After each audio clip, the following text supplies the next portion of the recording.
இது மகிமை நேரம். ஆண்டவராக இருக்கிற இயேசு கிறிஸ்துவின் நாமத்திலே மகிமை நேர நிகழ்ச்சிக்கு உங்களை யாவரையும் நான் அன்போடு கூட வாழ்த்தி வரவேற்கிறேன். சங்கீதங்களின் புஸ்தகம் 14ஆம் அதிகாரம். சங்கீதங்களின் புஸ்தகம் 14ஆம் அதிகாரம் அதனுடைய 7ஆம் வசனம் இவ்விதமாய் சொல்லுகிறது. சங்கீதங்களின் புஸ்தகம் 14ஆம் அதிகாரம் அதனுடைய 7ஆம் வசனம் விதமாய் சொல்லுகிறது. சியோனிலிருந்து இஸ்ரவேலுக்கு ரட்சிப்பு வருவதாக.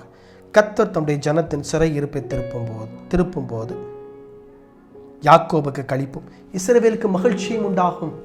கர்த்தர் தம்முடைய ஜனத்தின் சிறை இருப்பை திருப்பும் போது யாக்கோபுக்கு களிப்பும் இஸ்ரவேலுக்கு மகிழ்ச்சியும் உண்டாகும். வேதத்தில் இருந்து ஒரே ஒரு நபரை குறித்து பார்த்து கடந்து போகலாம். யோசேப்பு என்கிறதான ஒரு பரிசுத்தவான். இந்த யோசேப்பு என்கிற பரிசுத்தவான் ஆண்டவருக்கு உண்மையாய் வாழ்ந்த ஒருவன். நமக்கு தெரியும், சகோதரர்கள் மீது பொறாமை கொண்டு அவனை எகிப்திற்கு அடிமையாய் விற்று விடுகிறார்கள். அவனை அடிமையாய் விற்று விடுகிறார்கள். நீங்க வாஸ்து பார்த்தீங்கன்னா, யோசேப்புடைய சம்பவத்தை வாஸ்து பார்த்தீங்கன்னா, ஆதியாகமத்தில் வாஸ்து பார்த்தீங்கன்னா தெரியும், அவன் எகிப்திலே அடிமையாய் விற்கப்படுகிறான். அடிமையாய் விற்கப்படுகிறான். அடிமைக்கு உரிமை கிடையாது, அடிமைக்கு சுவாதீனம் கிடையாது. அடிமை வாழ்க்கை முழுவதும் காலமாய் அவன் அடிமையாகவே இருக்க வேண்டும். He is a slave. அடிமைக்கு எந்த உரிமையும் கிடையாது, எந்த ஒரு அதிகாரமும் கிடையாது. ஆகவே தான் ஆபிரகாம் லிங்கன் என்கிற ஒரு தேவ மனிதர் அமெரிக்காவை ஆளும் பொழுது அவர் அடிமை முறையை ஒழித்தார்.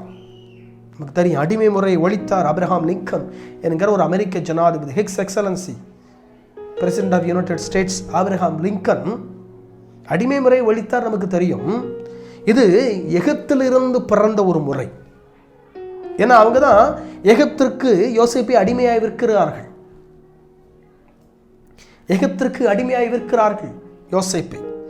யோசேப்பு அடிமையாய் விற்கப்படுகிறான். போத்திபாருடைய வீட்டில் இருக்க நமக்கு தெரியும் இந்த சம்பவங்கள்லாம். பாவம் செய்யாத ஒருவன் பாவம் செய்ததாக அவன் பட்டம் சூட்டப்பட்டு சிறைச்சாலைக்குள்ளே போகிறான். எங்க போறான்? ராஜா கட்டளையிட கொண்டு வரப்படுகிற ஒரு சிறைச்சாலை.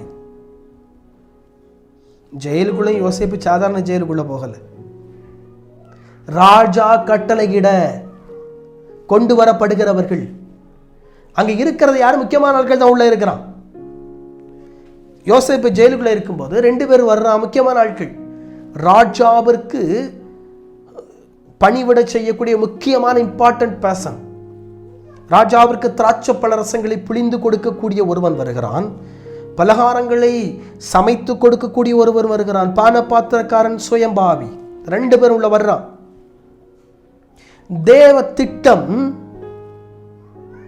யோசேப்பை உயர்த்துவது, தேவ திட்டம் யோசேப்பை ஆசீர்வதிப்பது, தேவ திட்டம் எகிப்து தேசம் முழுவதற்கும் யோசேப்பை அதிபதியாய் வைப்பது, தேவ திட்டம்.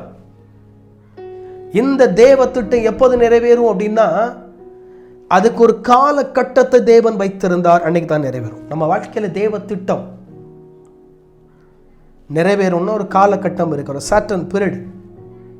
அதுக்கு முன்னால் நம்ம அவசரப்படக்கூடாது.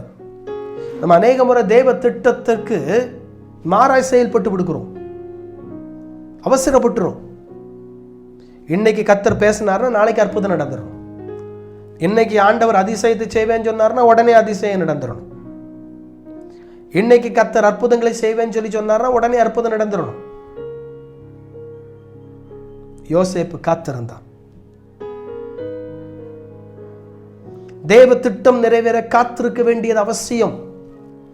கர்த்தருடைய திட்டம் நிறைவேறுவதற்கு காத்திருக்க வேண்டிய அவசியம். சில காரியங்கள் உடனே நடக்கும், சில காரியங்கள் லேட்டாகி நடக்கும். என் வாழ்க்கையிலும் தேவ திட்டங்கள், கர்த்தர் சொன்ன திட்டங்கள், ஆரம்பத்தில் நான் வரும்பொழுது சொன்ன திட்டங்கள், கொடுத்த திட்டங்கள் இன்னை வரைக்கும் நிறைவேறவில்லை. ஆனால் நிறைவேறும்.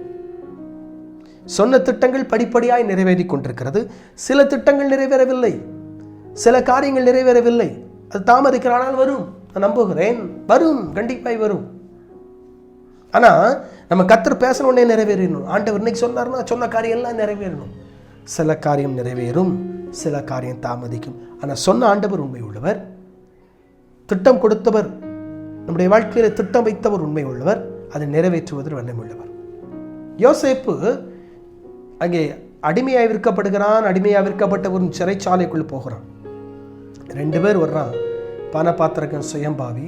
2 பேரும் சொப்பனத்தையும் அர்த்தத்தையும் 2 பேருக்கும் யோசேப்பு சொல்லுகிறான். 2 பேரும் சொப்பனம் காண்கிறான். கேட்குறேன், எப்பா துக்கமுகமாக இருக்கீங்க, என்னாச்சு? சொப்பனம் கொண்டோம். சொப்பனத்தையும் அர்த்தத்தையும் சொல்லுறேன். பார்த்து சொல்கிறான், எப்பா ராஜாவனை தூக்கில் போட்டுருவார், முடிஞ்சு போச்சு. நான் சொல்கிறான், நான் ராஜாவுக்கு பலகாரங்கள்லாம் கொண்டு போனேன், வானத்து பட்சிகள்லாம் வந்து அதை பச்சித்து போட்டுட்டு முடிஞ்சு போச்சு, அவுட். அடுத்தவர் சொல்கிறார், ஐயா நான் ராஜாவுக்கு நல்ல திராட்சை பழரசங்களை பொழிந்து அவருக்கு கொடுத்தேன், உன் மறுபடியும் உன் ஸ்தானத்தில் உன்னை வைப்பார், மறுபடி ராஜா உன்னை உயர்த்தி உன்னுடைய ஸ்தானத்தில் வைப்பார்னு சொல்லி யோசேப்பு சொல்லுகிறான். அதே போல் நடக்கிறது. யோசேப்பை சொல்லி அனுப்புகிறான், என்னை நினச்சிக்கோப்பா, நீ ராஜாட்ட போகும்போது என்னை குறித்து சொல்லு. என்னை மனிதனுடைய இயல்பு. நம்ம நல்லா ஒருத்தருக்கு உதவி செய்தால் நல்லா ஆனோடனே நம்மளை கை விட்டுருவாங்க. நம்மளை பின்னால் அவங்க பார்க்க மாட்டாங்க, ஏன்னா அவங்க நல்லா ஆயிட்டாங்கல்ல. ஆனால் நம்மளை கவனிக்க மாட்டாங்க, விட்டுருவாங்க. ஆனால் தேவன் அப்படிப்பட்டவர் அல்ல. இப்போ மறந்துட்டான். யோசேப்பு சொன்னதை மறந்துட்டான், நினைவில் வைக்கலை. இவன் சொல்கிறான், நான் காவல் கடலில் கிடக்கிறேன், நான் தப்பே பண்ணலை, அந்த காவல் கிடங்குலேருந்து வெளியே கொண்டு வந்துரு. மறந்துட்டான். ஆனால் பார்வோனுக்கு சொப்பனம் வருகிறது. தேவன் பார்வோனுக்கு சொப்பனத்தை உண்டாக்குகிறார். பார்வோன் சொப்பனம் காண்கிறான். எல்லாரையும் கூப்பிடுறான், வாங்கப்பா வாங்கப்பா, ஜோஷியர் எல்லாரும் வாங்க, சொல்லுங்க அர்த்தத்தை. ஐயா சொல்ல முடியாது.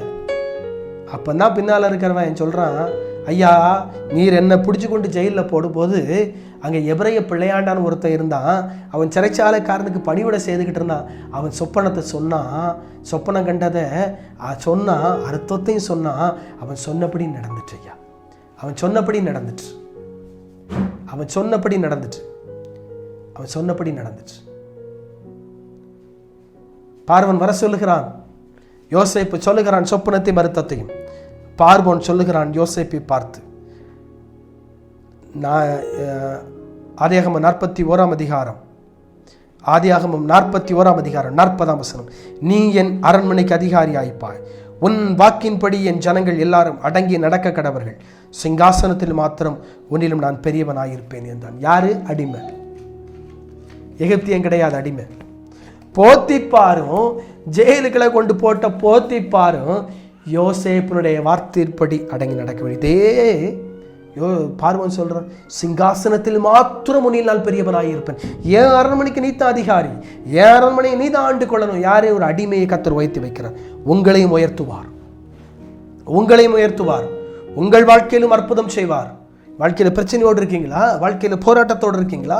வாழ்க்கையில் நெருக்கத்தோடு இருக்கீங்களா? வாழ்க்கையில் உபத்திரவத்தோடு இருக்கீங்களா? எல்லாம் முடிஞ்சிட்டு என் வாழ்க்கையில் இனிமேல் ஒன்றுமே இல்லை, எல்லாத்தையும் நான் இழந்துட்டேன், இனிமேல் எப்படி மேலே வரப்போகிறேன் என்கிறீர்கள். இல்லை, உங்களை நடத்தக்கூடிய கர்த்தர் ஒருவர் இருக்கிறார், உங்களை ஆசீர்வதிக்கக்கூடிய கர்த்தர் ஒருவர் இருக்கிறார், உங்களை உயர்த்தக்கூடிய கர்த்தர் ஒருவர் இருக்கிறார், உங்களோடு கூட இருக்கிற கர்த்தர் ஒருவர் இருக்கிறார். அவர் உங்களை உயர்த்துவார், அவர் உங்களை ஆசீர்வதிப்பார், அவர் உங்களை வழி நடத்துவார், அவர் உங்களை உயர்த்தி வைப்பார்.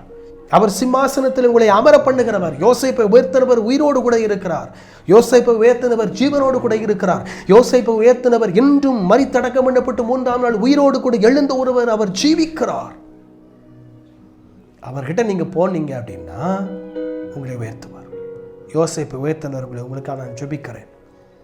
இந்த நாளில் விசேஷ விதமாய் நான் உங்களுக்காக ஜெபிக்கிறேன்.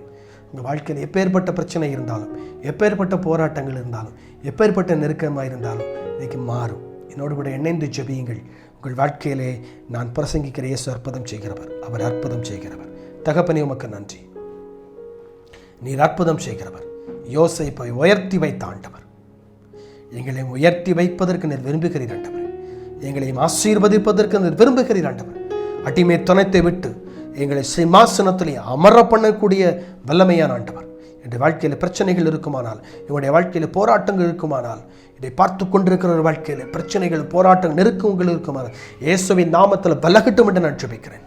பொல்லாத பிசாசின் கிரியைகள் இயேசுவின் நாமத்தில் அதமணி ஜெபிக்கிறேன். அது விலகட்டும் என்று இயேசுவின் நாமத்தில் கட்டளை கொடுக்கிறேன். ஆண்டவரே உமக்கு ஸ்தோத்திரம். வியாதியின் கூறுகள் இருக்குமானால் நசரேயன் ஆகிய இயேசு கிறிஸ்துவின் வல்லமையான நாமத்தில் எப்பேற்பட்ட வியாதியாக இருந்தாலும் இப்பொழுது சரங்களை விட்டு வெளியேற முடியாது உனக்கு நான் கட்டளை கொடுக்கிறேன். ஒரு பரிபூர்ண விடுதலை உண்டாவதாக. மகிமையை டிவிக்காக நாங்கள் ஜெபிக்கிறோம் இதை நடத்துகிற தேவ மனிதனுக்கு ஜெபிக்கிறோம். கர்த்தர் ஆசீர்வதிப்பீராக, தேவ மனிதனை உயர்த்துவீராக. ஆண்டவரே, இந்த டிவி தமிழ்நாடு எங்கும் கடந்து போகும்படி கர்த்தர் உதவி செய்யும்படியாக எனக்கு ஜெபிக்கிறோம். இயேசு கிறிஸ்துவின் மாறாத நாமத்தில் ஜெபிக்கிறேன் பிதாவே. ஆமேன், ஆமேன்.